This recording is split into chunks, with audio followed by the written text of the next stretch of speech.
அண்ணாமலை ஒரு கட்டத்தில் சீமான சிஎம் கேண்டிடேட்டா சொல்ல நினைச்சார். அது சொல்லிடுவாருன்னு தெரிஞ்சாதான் எடப்பாடி உள்ள வந்து பாஜக கூட்டணி 26 கூட்டணி கிடையாது, 29 கூட்டணி கிடையாதுன்னு சொன்னவர் பாஜக கூட்டணிக்கு உள்ள நுழைஞ்சி பாஜகவுக்குள்ள வந்தார். பாஜகவில் தான் தோற்றவன்னு சொன்னவங்கெல்லாம் உள்ள வந்தது காரணம் அண்ணாமலை வந்து சீமானை ப்ரொஜெக்ட் பண்ணிடுவாருங்கிற ஒரு சூழல் இருந்தது. அதுதான் அன்னைக்கு ஒரு காரணம். எல்லாமே அரசியல் வாய்ப்புகளும் சந்தர்ப்பம் தான். அதை வந்து செயல்பட விடாமல் எடப்பாடி 20 விழுக்காடு எடுத்த எடப்பாடி 8 விழுக்காடு சீமானோட 20% அவங்க அந்த இதை பண்ணிட்டாங்க. இன்னும் சொல்ல போனால் என்டிஏ கூட இந்த அலையன்ஸ் அந்த மாதிரி விஷயங்கள்லாம் போவாதுன்னு நினைக்கிறீங்க சார்? 2 பேருக்கும் ஒரே கோட்டில் பயணம். அது அடுத்த கட்டம் வரக்கூடிய வாய்ப்புகள். முதல்ல இதில் தெளிவாகிட்டு தான் போவார். அடுத்த கட்டம் அதற்கான வாய்ப்புகளை பார்ப்பார். சூழ்நிலை தான் அதை முடிவு பண்ணும். இல்லைன்னு எதையும் மறுக்க முடியாது. பட் அதெல்லாம் சூழ்நிலையை பொறுத்து தான் அமையும். இப்பொழுது அவர் வந்து இந்த வீதத்தில் அவருக்கு வந்து ஆட்சிக்கு வர்றதுக்கு முன்னாடி விஜய்க்கு இருந்த பிறந்தநாள் கொண்டாட்டத்தை விட இவரோட பிறந்தநாள் கொண்டாட்டம் பெரிய அளவுக்கு இருக்கு. அந்த பாப்புலாரிட்டி வச்சு எப்படி அவர் தகவல் வச்சு எந்த மாதிரி கொண்டு போறாருங்கிறத அதுக்கு பிறகுதான் தெரியும். சப்போஸ் இடைத்தேர்தல் முடிவுகள் எப்படி இருக்க போகுதுங்கிறத நம்ம பொறுத்து தான் பார்க்கணும். இடைத்தேர்தலில் வந்து இன்னைக்கு அதிமுக திமுகவும் ஒருத்தருக்கு ஒருத்தர் ஆதரவாட்டு அனுசரணையாட்டு பேச ஆரம்பிச்சுட்டாங்க. கவனிச்சிங்களா? இன்னைக்கு ராசா கூட இன்னைக்கு இதில் ஒரு இதை பண்ணியிருக்காங்க. நாங்கள் கான்ஸ்டியூஷன் படி நாங்கள் நடந்தோம், நீ கான்ஸ்டியூஷனுக்கு எதிராக போறீங்க, டிஸ்மிசல் வரதுக்கு வாய்ப்பு இருக்கிற வார்த்தையை ராசா ஒரு பேச்சில் பேசுகிறார். என்ன கான்டெக்ஸ்ட்ல பேசியிருக்கான்னு எனக்கு தெரியல. நாளைக்கு 4ஆம் தேதி தான் தெரியும். தனி அமைப்பாக அவர் திரண்டு ஸ்ட்ராட்டஜிக்கலாக சக்ஸஸ்ஃபுல் வியூகத்தை அமைச்சு அவர் 31 சிஎம் கேண்டிடேட்டா கரூர் 14 கேண்டிடேட் போடுறதுக்கான சூழ்நிலையை நோக்கி தான் நகர்வாருன்னு நான் கருதுறேன். சூழ்நிலை தான் அதை முடிவு பண்ணும். இல்லைன்னு எதையும் மறுக்க முடியாது. பட்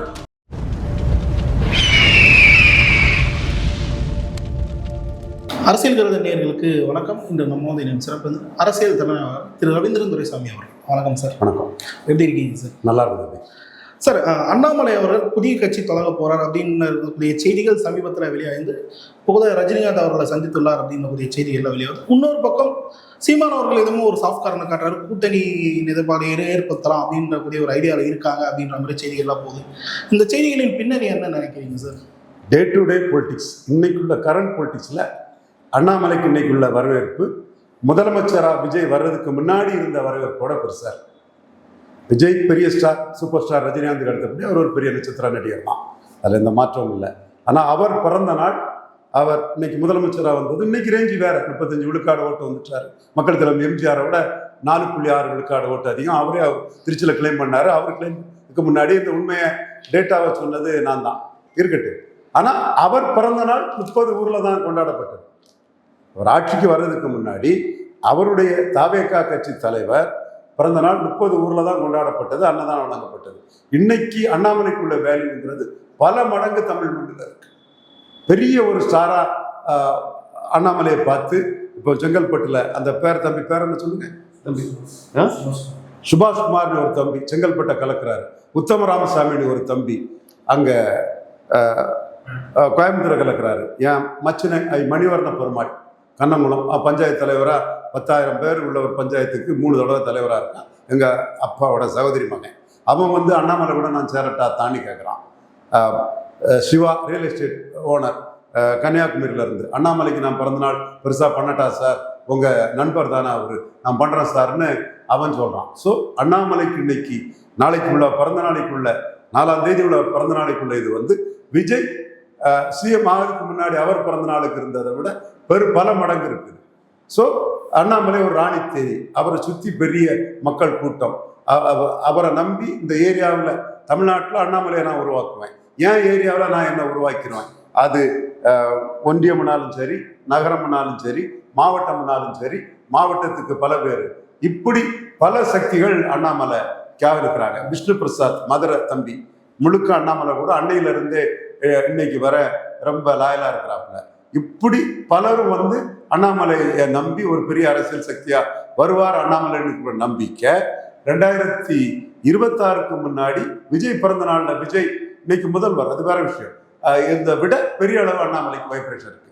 காரணம் அண்ணாமலைக்கு உள்ள திறமை ஒரு யூபிஎஸ்சி ஐபிஎஸ் பாஸ் பண்ண ஒரு அண்டர் த சன் எந்த சப்ஜெக்டும் அவருக்கு தெரியும். அண்டர் த சன் எந்த சப்ஜெக்டும் அவருக்கு தெரியும். காரணம் ஒரு யூபிஎஸ்சி கிளியர் பண்ண ஒரு நபர். அந்த வகையில் அவர் ஒரு மெரிட்டோரியஸ் ஒரு ஸ்டூடெண்டாக இருந்து வரும்போது எல்லா சப்ஜெக்டும் தெரிஞ்ச ஆள், போல்டானவர், தர்மிக் இதில் வாழக்கூடியவர். இப்படி நம்மளை பொறுத்தவரை சனாதன தர்மத்தில் நம்பிக்கை கொண்டவர். அவர் பிஜேபியில் தொடரலைங்கிறது அவரோட விருப்பம். அவருக்கு எது அரசியல் லாபமோ அது அவர் இருக்கட்டும். ஆனால் சனாதன தர்மத்துக்கு எதிராக ஆளுங்கட்சியும் எதிர்கட்சியும் சொல்லும்போது அவர் கேட்ட தமிழ் மண்ணில் அதை கேட்ட ஒரே நபர் அண்ணாமலை தான். நீ சனாதன தர்மத்தை மக்களுக்கு முன்னாடி தேர்தல் களத்தில் பேசிடுவியா? விஜய்க்கும் கேட்டார், முதலமைச்சர் விஜய்க்கும் கேட்டார், எதிர்கட்சி தலைவர் இவர் உதயநிதி ஸ்டாலின் கேட்டார். சனாதன தர்மத்தை சனாதர்மத்துக்கு எதிராக பேசி உதயநிதி ஒரு லாபத்தை எடுக்க நினைக்கும் போது விஜய் தரப்பு முஸ்தபா பாயை சொல்லி சனாதன தர்மத்துக்கு எதிராக பேசி அவங்க அந்த லாபம் உதயநிதி ஸ்டாலின் எடுத்துடக்கூடாதுன்னு சட்டசபைக்குள்ள பேசுறாங்க. அப்ப டக்குன்னு அண்ணாமலை கேட்கிறாரு, சனாதன தர்மம் இந்த நாட்டின் பண்பாட்டையும் கலாச்சாரத்தையும் காப்பாற்றி இருக்கக்கூடிய தர்மம், இந்து தர்மம், உலகத்துக்கே வழிகாட்டியா இருக்கக்கூடிய தர்மம், வாசுதேவ குடும்பம்னு சொல்ல மாதிரி உலகமே ஒரு குடும்பம்னு சொல்லக்கூடிய ஒற்றுமையையும் வளர்ச்சியையும் அமைதியையும் காக்கக்கூடிய தர்மம், அவரவர் கடமையை அவரவர் செய்யணும்னு சொல்லக்கூடிய அந்த சனாதன தர்மத்துக்கு எதிராக பேசுறீங்களான்னு அதுக்கு ஆதரவாக குரல் கொடுத்தவர் அண்ணாமலை தான். அதே வேளையில் சிபிஐயில் தேர்ட் லாங்குவேஜுக்கு எதிர்ப்பும் அவர் சொல்லியிருக்கிறார்.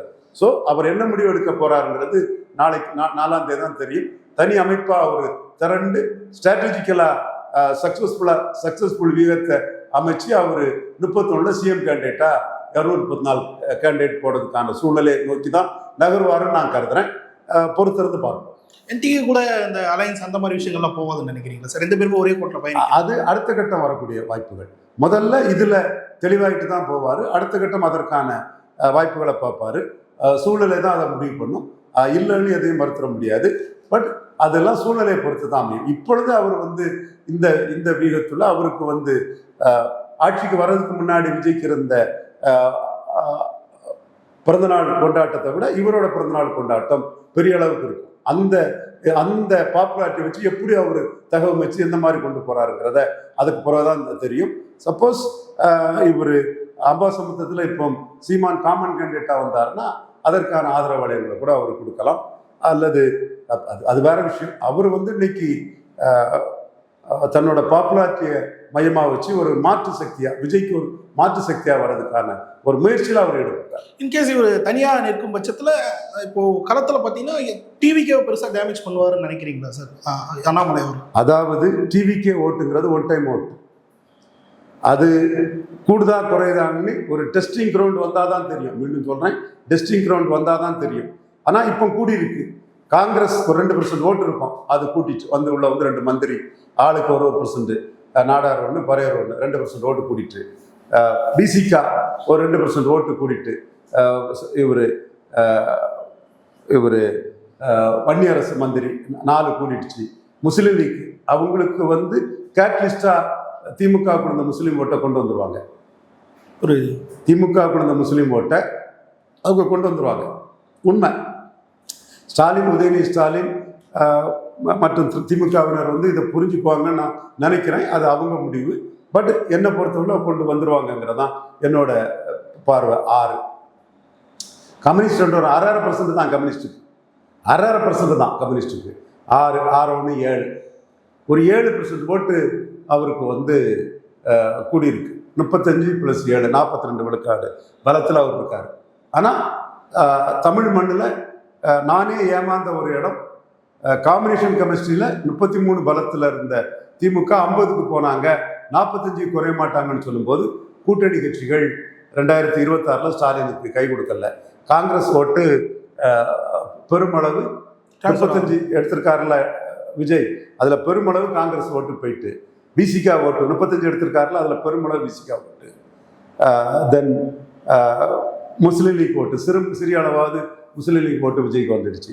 இப்படி கூட்டணி பலத்தில் ஸ்டாலினுக்கு உள்ள காம்பினேஷனில் வந்ததுலேயே அவர் ஓட்டு, அதில் 20 விழுக்காடு ஓட்டுக்கிட்ட ஸ்டாலின் இழந்தது தான் பெரிய ஒரு ஆச்சரியத்துக்கு இது.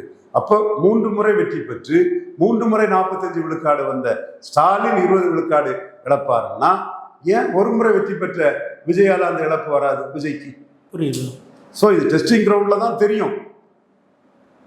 ஆனால் 3 முறை வெற்றி பெற்று 45 விழுக்காடுக்கு மேலே ஸ்டாச்சுரேட்டட் ஓட்டு எடுத்து ஸ்டாலின் 20 விழுக்காடு ஓட்டு, கூட்டணி கட்சிகள் ராகுல் காந்தி சொதப்புனது, திட்டமிட்டு சதி பண்ணி துரோகத்தில் ராகுல் காந்தி சொதப்புனது, திருமாவளவன் தரப்பு சொதப்புனது, தென் சண்முகம் ஸ்டாலின் மேலோட வன்மத்தில் சொதப்புனது, இப்படி முஸ்லீம் லீக் சொதப்பல்ல. அவங்க ரிசல்ட் புரிஞ்சுட்டு மற்றவங்க ஓடுறதுனால இவங்களும் ஓடிட்டாங்க. நான் நவாஸ்கரிகிட்ட பேசினேன். அவர் ஸ்டாலின் மேல உள்ள பற்றத்தில் சொன்னாலும் கூட கட்சி முடிவெடுக்கும் போது என்ன செய்யறதுங்கிற மாதிரிப்பட்ட ஒரு முடிவுக்குள்ள அவரு போயிட்டாரு. காஜா மொய்தீன் ஸ்டாலின் நல்லா தான் இருந்தாரு. ஓடுற வெள்ளத்தில் அவங்களும் ஓடி போயிட்டாங்க. ஸோ இந்த சூழலுக்குள்ள ஒன் டைம் ஓட்டு விஜய்க்கு எப்படியா டிசிபேட் ஆகாது. பலதரப்பட்ட ஓட்டுல இவர் தான் தோக்கடிப்பாருன்னு தானே போட்டாங்க. ஸோ அது கேள்விக்குறிதான். நம்ம அது கன்சால்டேட் ஆகுமா டிசிபேட் ஆகுமான்னு ஒரு டெஸ்டிங் கிரவுண்ட் வரும்போது தான் தெரியும். ஆனால் அவர் கேள்விக்குறிங்கிறத நான் பார்க்குறேன். அப்போ இந்த இடத்துக்குள்ள அண்ணாமலையை பொறுத்தவரை என்ன பார்ப்பாருன்னா, அவர் தலைவர்னு விழுந்த 18 விழுக்காடு வாக்கில் அவரை டம்மி பண்ணிக்கிட்டு எடப்பாடியை தூக்கி விட்டதுனால அந்த இடம் அந்த வாக்குகள் விஜய்க்கு போயிட்டு. இன்னும் மீண்டும் சொல்றேன், எடப்பாடிக்கு ஓட்ட விஜயால பாதிக்க செய்ய முடியல. எடப்பாடிக்கு ஓட்டுன்னா 2024 20 விழுக்காடு எடுத்த எடப்பாடி ஓட்டு 26ல் 21 மாறிட்டு. அதனாலதான் எடப்பாடி மேல உள்ள பொறாமை கோபத்தை விஜய் தன்னோட பேச்சுல காட்டுறாரு. ஏன்னா எடப்பாடி விஜய் வர்றதுக்கு முன்னாடி டேட்டாவோட தான் பேசுறேன். நான் ஸ்டாலின் 20 விழுக்காடு இழப்பாரு நான் எதுக்கவே இல்லை. ஸ்டாலின் அணி அது எனக்கே ஒரு அதிர்ச்சி தான். தென் டேட்டா படி 20 விழுக்காடு இருந்த எடப்பாடி 21 உயர்ந்திருக்காரு. ஸ்டாலின் 20 விழுக்காடு குறையும் போது எடப்பாடி 21 உயர்ந்திருக்கிறார். அப்ப எடப்பாடியால விஜயை விஜயால எடப்பாடியை பாதிப்படை செய்ய முடியல. இதுதான் உண்மை, இதுதான் டேட்டா. நீ கண்ணை மூடிட்டு பொய்யா டிஎம்கே வருஷம் டிவிகேன்னு பொய்ய சொல்லலாம். உங்களுக்கு பொய் சொல்றது உங்களுக்கு அரசியல் ரீதியா சாதகம் நீங்க சொல்லலாம். ஆனா உண்மை நிலைமை உங்களால எடப்பாடியை பலகீனப்படுத்த முடியல. ஒரு விழுக்காடாவது நீங்க முறை ஒரு ஏறி இருக்காரு. அப்போ அவர் போலரைசேஷனை கரெக்டா பண்ணிட்டாரு. அன்புமணியை கரெக்டா கையில் எடுத்துட்டாரு. 10.5 கொடுத்துன்னு சொல்லிட்டாரு. வன்னியர் பெல்ட்டை பெரிய அளவுல நம்பர் 1 வன்னியர் பெல்ட்ல சேலம் தர்மபுரி அந்த பகுதிகளில் தெளிவா அவர் நின்றுட்டாரு. ஸோ இதுதான் உண்மையான நிலைமை. ஆனா எதை பாதிப்படை செய்தீங்க? 18 விழுக்காடு அண்ணாமலை தலைமைக்கு எடுத்த ஓட்டுல 14 விழுக்காடு ஓட்டை விஜய் தூக்கிட்டு போயிட்டார். ஜோசப் விஜய் அண்ணாமலை தலைமைக்கு விழுந்த 14 விழுக்காடு ஓட்டை தூக்கிட்டு போயிட்டார். நாளைக்கு அண்ணாமலை லீடரா வரும்போது அந்த வாக்குகள் அண்ணாமலை தலைமைக்கு வரதுக்கான சாத்தியக்கூறுகள் வாய்ப்புகள் வரும். என்னைக்கு எப்படிங்கிறது to be seen. But Annamalai இதெல்லாம் நம்பிதான் வர்றாரு. இதே சுயநலம், சந்தர்ப்பவாதம், பதவி வரி இதை மட்டுமே குறிப்பாக கொண்டு மோடி பிரதமராகணுங்கிறதுக்கான எந்த ஒரு நடவடிக்கையிலும் ஈடுபடாம தாங்கள் எப்படியாவது எம்எல்ஏ ஆனா போதுன்னு நினைச்சு எடப்பாடிக்கு ஜாலரா அடிச்ச தமிழிசை கட்சி கேண்டிடேட்டை அனௌன்ஸ் பண்ண முன்னாடி எடப்பாடிக்கு பேர்ல தொங்கு எஸ்டிஎஸ் சொல்லுவாங்கல்ல, அந்த மாதிரி தொங்கிட்டு போன தமிழிசை இவங்களெல்லாம் இருந்து எப்படி அண்ணாமலை அரசியல் பண்ண முடியும்? யோசிச்சு பாருங்க. புரியுது. எண்ணிக்கை பெருசு அல்ல, எண்ணம் தான் பெருசு. அப்புறம் சீட்டே இல்லாம சப்போர்ட் பண்ணுவியா? அப்ப என்ன உனக்கு ஒரு சீட்டு இருந்தா போதும், நீ ஜெயித்து எடப்பாடி அமைச்சர்கள் மந்திரி ஆயிடுவ. அப்போ அண்ணாமலை உழைச்ச 11.5 விழுக்காடு வாக்கு நிலைமை என்ன? 3.5 விழுக்காடுக்கு போயிட்டார். இன்னும் 3.5ல இருந்து இதை எப்படி ஏற்றி அண்ணாமலையால் கொண்டு வர முடியும்? அப்போ அண்ணாமலை தலைமைங்கிறது மட்டும்தான் அண்ணாமலை அதை பார்க்குறாரு. இதை சொல்றதுனால மோடி ஃபார் PM 2029ல நாம உறுதியா இருக்கிறோம். அதுல எந்த மாற்றமும் இல்லை. மோடி தான் 4வது முறை மண்ணுக்கு பிரதமராக வரணும். இந்த நாட்டின் மானத்தை, இந்த நாட்டை சோனியா காந்திட்டு காப்பாற்றினது மோடி தான். மோடி மீண்டும் வர்றதுக்கு தான் நம்ம உழைப்பும் செயல்பாடு 29 இருக்குங்கிற எந்த மாற்றமும் நமக்கு இல்லை. ஆனா அண்ணாமலை எப்படியெல்லாம் சதி பண்ணாங்க, அண்ணாமலை எப்படியெல்லாம் தமிழிசை போன்ற சுயநல அரசியல் கட்சி எப்படி போனாலும் பரவாயில்ல, நாம எப்படியாவது பிழைச்சிக்க மாட்டோமான்னு நினைச்ச தலைவர்கள் எல்லாம் எவ்வளவு கீழ்த்தரமா செயல்பட்டாங்கிறது கண்ணெதிர நமக்கு தெரியுது. ஸோ அவங்க நாளைக்கு ஒரு கவுன்சிலர் எலெக்ஷன் வந்தாலும் தமிழிசை அம்மையார் இருப்பாங்க, கண்டிப்பா இருக்கிறதுக்கு வாய்ப்பு இருக்கு. கவுன்சிலராட்டு ஆயிருக்கும், கவர்னரா இருந்தவங்க எம்எல்ஏ ஆட்டு ஆயிருக்கும் போனாங்கல்ல. அதே மாதிரி கவுன்சிலராட்ட ஆயிரணும்னு, எம்எல்ஏ ஆயிரணும்னு எடப்பாடிக்கு வண்டியில போய் தொத்திக்கிட்டு போனாங்கல்ல, அந்த மாதிரி அவங்கெல்லாம் போக தயார் தான். அப்போ இவங்க நோக்கம் நாளைக்கு மோடி பிரதமர் ஆகணுங்கிறது நோக்கமும் கிடையாது, பாஜக வளரணுங்கிற நோக்கமும் கிடையாது. சனாதன தர்மத்துக்கு எதிராக எவன் இருப்பானோ அவனுக்கே போய் ஜால்ரா அடிக்கக்கூடிய இழிவான செயலில் ஈடுபடக்கூடியவங்க. சனாதன தர்மத்துக்கு எதிராக யார் இருப்பாங்களோ அவங்களுக்கே ஜால்ரா அடிக்கக்கூடிய செயல்படக்கூடியவங்க இவங்க தான். ஸோ இவங்களை நம்பி அண்ணாமலை எப்படி பயணிக்க முடியும்? இவங்க கூட அண்ணாமலை எப்படி பயணிக்க முடியும்? ஸோ இதுதான் அண்ணாமலைக்கு சிக்கல். மேலிட தலைவர்கள் மோடி மேலேயோ அமித்ஷா மேலேயோ லிட்டின் நாபிக் சின்ஹா மேலேயோ அவருக்கு பெரிய வெறுப்பு இல்லைங்கிறனால தான் டீசெண்டாக அவங்கள போய் நேரில் பார்த்துட்டு வர்றாரு. Okay sir. அண்ணாமலைக்கான சீமான் மீது அந்த சாஃப்ட் கார்னர் இருக்குது அப்படின்னக்கூடிய ஒரு செய்தி வெளியாகுது, அது உண்மையா சார்? அண்ணாமலை ஒரு கட்டத்தில் சீமான சிஎம் கேண்டிடேட்டாக சொல்ல நினைச்சாரு. அது சொல்லிடுவாருன்னு தெரிஞ்சாதான் எடப்பாடி உள்ள வந்து பாஜக கூட்டணி 26லையும் கூட்டணி கிடையாது, 29லையும் கூட்டணி கிடையாதுன்னு சொன்னவர் பாஜக கூட்டணிக்கு உள்ள நுழைஞ்சி பாஜகவுக்குள்ள வந்தார். பாஜகவில் தான் தோத்தவன்னு சொன்னவங்கெல்லாம் உள்ள வந்தது காரணம் அண்ணாமலை வந்து சீமானை ப்ரொஜெக்ட் பண்ணிடுவாருங்கிற ஒரு சூழல் இருந்தது. அதுதான் அன்னைக்கு ஒரு காரணம். எல்லாமே அரசியல் வாய்ப்புகளும் சந்தர்ப்பம் தான். அதை வந்து செயல்பட விடாமல் எடப்பாடி 20 விழுக்காடு எடுத்த எடப்பாடி 8 விழுக்காடு சீமானோட 20% அவங்க அந்த இதை பண்ணிட்டாங்க. இன்னும் சொல்ல போனால் இன்னைக்குள்ள நிலைமையில எடப்பாடி 21 இருக்காருங்கிறதே நான் மறுத்து பேச விரும்பல. டேட்டா அதுதான் சொல்லுது. எடப்பாடிக்கு எதிராக நாம அண்ணாமலையை எடப்பாடிக்கு ஆதரிச்சு பேசும்போது நம்ம தான் சொன்னோம், எடப்பாடிக்கு ஓட்டு போட்டா அண்ணாமலையை பலகீனப்படுத்தும் நம்ம சொன்னோம், மறுக்கல்ல. அதே மீறி அண்ணாமலை எடுத்த ஓட்டு 21. அதுதான் முதல்வர் ஜோசப் விஜய்க்கு சொல்றோம். நீங்க களம் வந்த பிறகு 1 விழுக்காடு எடப்பாடி உயர்ந்திருக்காரு. இதுதான் டேட்டா. எடப்பாடியை வச்சு நம்ம சொன்னோம், எடப்பாடிக்கு ரெட்டலை போடக்கூடிய ஓட்டு எடப்பாடி பழனிசாமிக்கு போடக்கூடிய ஓட்டு, எடப்பாடி பழனிசாமி போடக்கூடிய ஓட்டு டேஷுக்கு நாமளே கொடுக்கக்கூடிய அதிகாரம். நான் ஜாதியை பற்றி சொல்ல விரும்பாதனால அது பலவனன் கம்யூனிட்டி ஓகே, நம்ம அதெல்லாம் நம்ம நேஷனல் மெண்டேட் கம்யூனிட்டி சொல்லுவோம். ஆனால் நம்ம எடப்பாடி அடிக்கிறதுக்கு அந்த ஆயுதத்தை பயன்படுத்தணும். ரெட்டலைக்கு போடக்கூடிய ஓட்டு எடப்பாடி பழனிசாமிக்கு போடக்கூடிய ஓட்டு, எடப்பாடி பழனிசாமிக்கு போடக்கூடிய ஓட்டு பிற சமூகங்கள் மத்தியில் நம்ம அதை அன்னைக்கு பண்ணணும். அதை மீறி தானே அவர் 21 வந்திருக்கிறாரு. அண்ணாமலை கூட நிற்கும் போது வந்து அண்ணாமலைக்காக ஓட்டு போட்டீங்கன்னா அது அண்ணாமலைக்கு அது மைனஸ் நம்ம தானே சொன்னோம். அதை மீறி தானே வந்திருக்காரு. பசுமன் தேவரையாவுக்கு பாரத ரத்னா கொடுக்கறதுக்கு அவர் தயாரா இருந்த போது நம்ம வந்து இந்துக்களின் தந்தை தாண்டிய நாடாரும் கொடுக்கணும்னு சொல்லி பசுமன் தேவரையாவுக்கு பாரத ரத்னா நம்ம எதுக்கல்ல.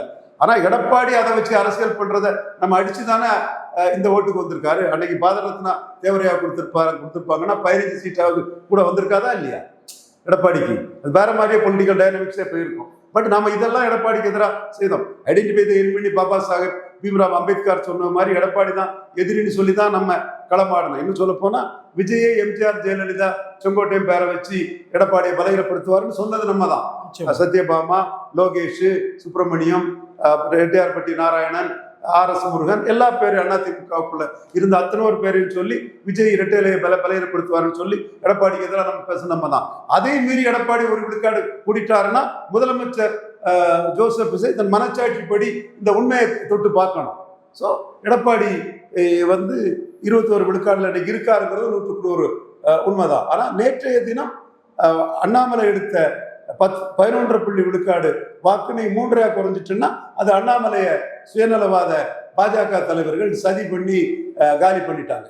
இப்போ நாம வந்து சனாதன தர்மத்துக்கு ஆதரவானவங்க தான். But who are the custodian of Indian ரிலிஜியன்னா எம்ஜிஆர் அனைத்து இடர்பாடையும் கொடுக்கும்போது வந்து அரசு இந்துக்களுக்கு விட்ட சவால், இந்துக்கள் இந்த சவாலை எதிர்கொள்வார்கள், அனைத்து தடைகளையும் மீறி இந்து ஒற்றுமை எழுச்சி மாநாடு நடந்தே தீரும்னு முதலமைச்சர் எம்ஜிஆர் எச்சரிக்கைன்னு அறிக்கை கொடுத்த ஐயா தாழ்லிங்க நாடார் தொண்டர்கள் நாங்கள் கஸ்டடியன் ஆஃப் இந்தியன் ரிலிஜியன்னு எங்களை கிளைம் பண்ணக்கூடியவங்க.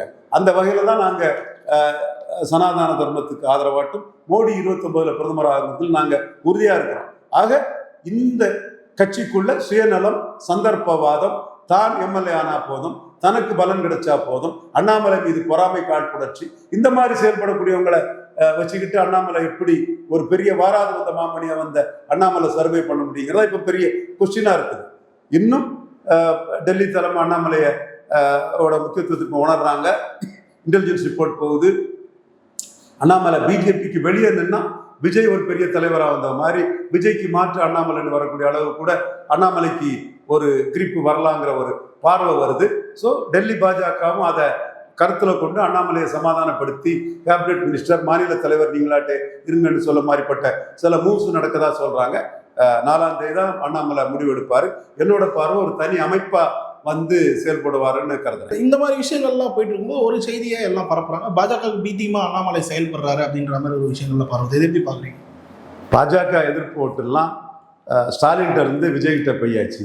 பாஜக எதிர்ப்பாளர்கள் காங்கிரஸ், சிபிஎம், சிபிஐ, முஸ்லீம் லீக்கு, விசிக எல்லாருமே விஜய்கிட்ட போயாச்சு. எனவே பிடிஎம்னு சொன்னால் என்ன ஓட்டு குறைஞ்சிட போகுது? பிடிஎம்னு சொன்னால் பாஜகவால் முடியாது. தமிழிசை, நயனார் நாகேந்திரன் இவங்களெல்லாம் வச்சுட்டு பாஜகவால் முடியாததை அண்ணாமலை சாதிப்பாருன்னு அண்ணாமலைக்கு அது ப்ளஸ் தான். பாஜகவின் பிடிஎம்னு சொல்றது இனிமேல் அண்ணாமலைக்கு ப்ளஸ் தான். ஆனால் அண்ணாமலையும் கிறிஸ்டின் முஸ்லீம் ஓட்டு தனக்கு வரணுங்கிற லெவலில் தான் அவரோட வீகத்தை அமைப்பார். அதனால தான் அந்த சிபிஎஸ்சி மேட்டரில் 3rd லாங்குவேஜ் இதில் ஒரு அறிக்கை கொடுத்துருக்கிறாரு. ஓகே, அது சொல்லத்தான் செய்வாங்க, அது ப்ளஸ் தான். இறுதியாக ஒரே ஒரு சார், விஜய் அவர்களும் பல ஸ்பீச்சை நீங்கள் டீகோட் பண்ணியும் அது அவ்வளோ அர்த்தம்லாம் சொல்லியிருக்கீங்க. திருத்தி ஸ்பீச்சில் இன்னமும் திமுக மேலேயே போய் சொல்லிட்டு இல்லை, அது போய் இவர் 42 விழுக்காட்டில் இருக்கிறாரு. திமுக கிறிஸ்டின் முஸ்லீம் ஓட்டை இழந்துட்டு நீங்கள் உதயநிதி ஸ்டாலின் சனாதன தர்மம் அது இதுன்னு என்ன வேணாலும் பேசுங்க. உதயநிதி சகோதரரே, கிறிஸ்டின் முஸ்லீம் ஓட்டை நீங்கள் இழந்துட்டீங்க. It is writing on the wall. 22 விழுக்காடு இந்த ஓட்டு தான் இருக்கு. கூட்டணி கட்சிக்காரன் உங்களுக்கு ஓட்டு போடலை. விழுந்த கிறிஸ்டின் முஸ்லீம் ஓட்டம் டிரான்ஸ்ஃபர் ஆயிரும் IUML மூலமாட்டம், Congress, CPM, CBI, Visika மூலமாட்டம். அப்போ உங்களுக்கு 28 தான் இருக்கு. இது விஜய் 35, இவங்களுக்கெல்லாம் ஒரு 8 விழுக்காடு இருக்கும். மொத்தமாக கூட்டணி கட்சிகள் ஏற்கனவே வந்துட்டு 35, இவங்க ஓட்டு தான் 35 கொண்டு வந்திருக்கு. 42 versus 28 எங்க தேரம்? புரியுது. அது எப்படி? அது பொய் சொல்றாரு விஜய், அல்லது பயப்படுறாரு. அப்படியே அவரு வச்சுக்கலாம்னு நினைக்கிறாரு. அது உண்மை இல்லை. அந்த நேரத்தில் எவ்வளோ இப்ப 27 எடப்பாடி வச்சிருக்கிறாரு. சீமான் 4 சேர்ந்துட்டுனா 33 ஆயிருத. நிச்சயமா எடப்பாடி அணி 27 இருக்குது. சீமான் 4 சேர்ந்துட்டா 33 ஆயிருத. அப்ப 28 பெருசா 33 பெருசா? திமுக கூட்டணி போறதுக்கு யாரு இருக்கா? நிச்சயமா யாரும் இல்லை. இல்லை, அவங்க அன்புமணியை முயற்சி பண்ணலாம். அன்புமணிக்கு டிஎம்கே ஆப்ஷன் இருக்கு, எடப்பாடி ஆப்ஷன் இருக்கு. இதையும் தாண்டி ஒன்னா இருந்த அதிமுக கூட்டணியா திமுக அதிமுக ஒன்னா இருக்கிறது தான் எடப்பாடி விஜய்க்கு எதிராக 26 ரிசல்ட்டை மையமா வச்சு சரியான வீகம். புரியுது. திமுக வர்சஸ் டிவிகேனா இவங்க 42ல இருக்காப்புல, அவர் 28ல இருக்காப்புல. அவர்கிட்ட கிறிஸ்டின் முஸ்லீம் ஓட்டை அவர் இழந்துட்டாரு. அப்போ விஜய்க்கு தானே அது வெற்றி வரும். நிச்சயமா. அப்போ உங்களுக்கு எடப்பாடி தான் அங்கே டிசைடிங் ஃபேக்டராக இருக்கிறாரு. எடப்பாடி 21 விழுக்காடு ஓட்டு, விஜயால பாதிக்கப்படாம 1 விழுக்காடு உயர்ந்திருக்கிறாரு. அது மட்டும் இல்ல, அவரு கேரளாவில் அவர் பதவியேற்பு விழாக்கு விஜய் போகிறதும் உடனே 3 மணிக்கு சதீஷனுக்கு ஒரு வாழ்த்து தெரிவித்து இவர் ஜோதிமணி மூலமா டெல்லிக்கு லாபி பண்றாரு. அவரோட இண்டஸ்ட்ரியல் லாபி மூலமா விஜய் உங்களுக்கு வாழ்த்து தெரிவிக்கல, வரதுக்கு தயங்கிட்டாரு, நான் வாழ்த்து தெரிவிச்சிருக்கேன்னு சொல்றாரு. விஜய் மேகதாது விஷயத்துல காங்கிரஸ் தேவையில் ஓடிட்டு இருக்கக்கூடிய பொய்க்கால் குதிரை அரசுங்கிறாரு. ஸோ காங்கிரஸுக்கு ஆஃபரை கொடுக்குறாரு. காங்கிரஸை தூக்கிடலான்னு அவர் நினைக்கிறாருன்னு சொல்லும்போது எடப்பாடியை கண்டு விஜய்க்கு வேற ஏதோ பயம் இருக்குது. அதனால கிறிஸ்டின் முஸ்லீம் ஓட்டெல்லாம் இழந்து கூட்டணி இல்லாமல் இருக்கக்கூடிய ஸ்டாலினை எதிரின்னு சொல்றது தனக்கு சேஃப்னு விஜய் நினைக்கிறார். மற்றவங்களுக்கு தெரியாதா? பல்லர்களுக்கு தெளிவாக நன்றி சார்.